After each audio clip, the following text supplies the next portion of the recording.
questions for Treysen Eaglestaff and Brenen Lorient. Trey, it was kind of just like the other night against Kansas State. There was a big period in the second where neither team scored. What's that like, and how kind of key is it to be the team that comes out of that stretch, better? I mean, that's big. I think Coach said we had like about 8 empty possessions in that second half where we were down by a little bit and like nobody scored. And we just couldn't get over that hump, whether it was missing open shots or just empty possessions, like you said. But I mean, that's definitely crucial to win basketball games. We've been doing that a lot lately, getting off to bad starts and coming back, and usually winning those battles. But today we didn't come out with that, and that's probably why.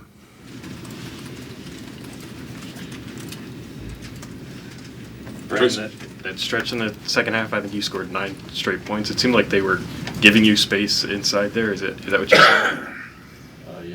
Honor, he creates a lot of energy around him.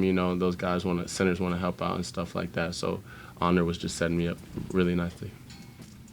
Treysen, in regards to what Baylor was doing defensively against you and Honor, what were they doing to kind of throw you guys out of a rhythm? I like nothing particular. I know they had a 24 guard man. He was trying to not let me get catches and be physical with that, which I need to do a better job at. Going to get a catch, get the ball every once in a while instead of just sitting in the corner. That's definitely on me, and that's where I just gotta be more physical at the end of the day. But that was really the only thing I noticed.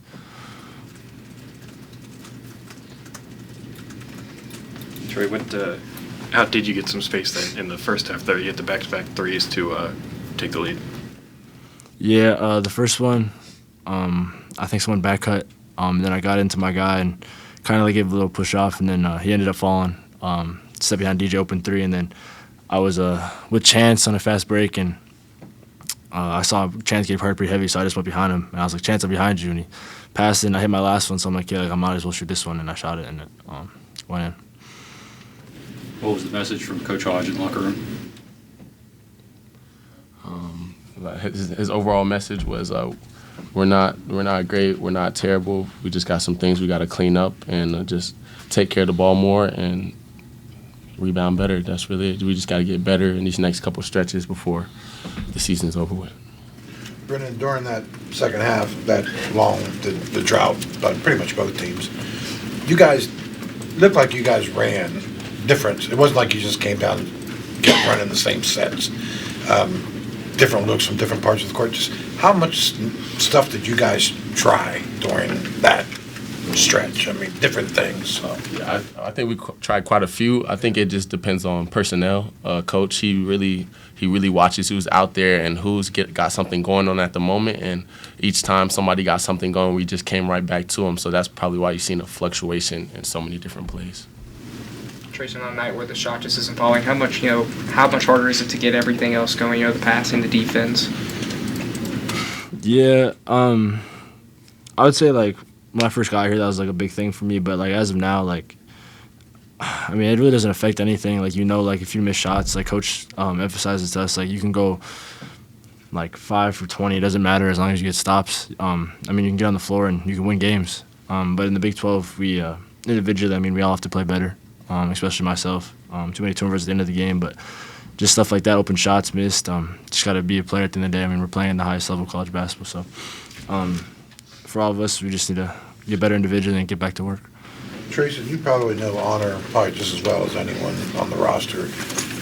You spent most of the season, and it's kind of like you almost get in awe of his shooting ability and where he can shoot it from and the range. When it's the opposite end of that, is it almost as surprising when it is 1 for 13 instead of what he usually does? Is the opposite end of that story just as surprising, I guess? I mean, yeah.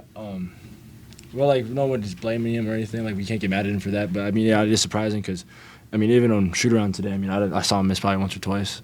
So it just really luck at the draw that those shots went out. Didn't go in for him. But again, we have full belief in him and what he can do with the basketball, and we'll never tell him to not shoot the basketball. So even if he has nights like this, we're all with him and we know what he can do.